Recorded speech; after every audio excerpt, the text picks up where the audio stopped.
a student, how do I determine which test is right for me based on the scores I'm receiving?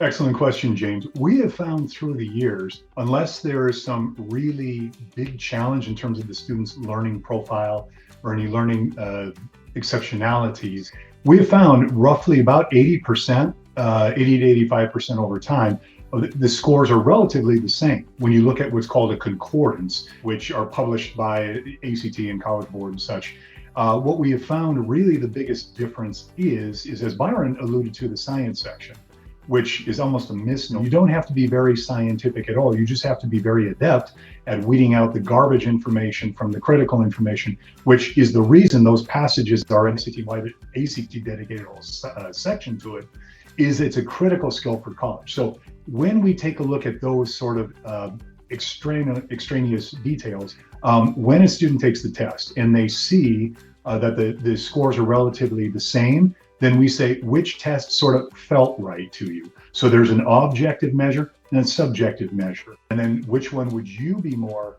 apt to study and not switch horses midstream, as it were? And then secondly, a new question that we ask a lot is, what exam are your friends preparing for? Because we've seen in a number of instances where their friends are looking at one test, so all else equal, then they can do that.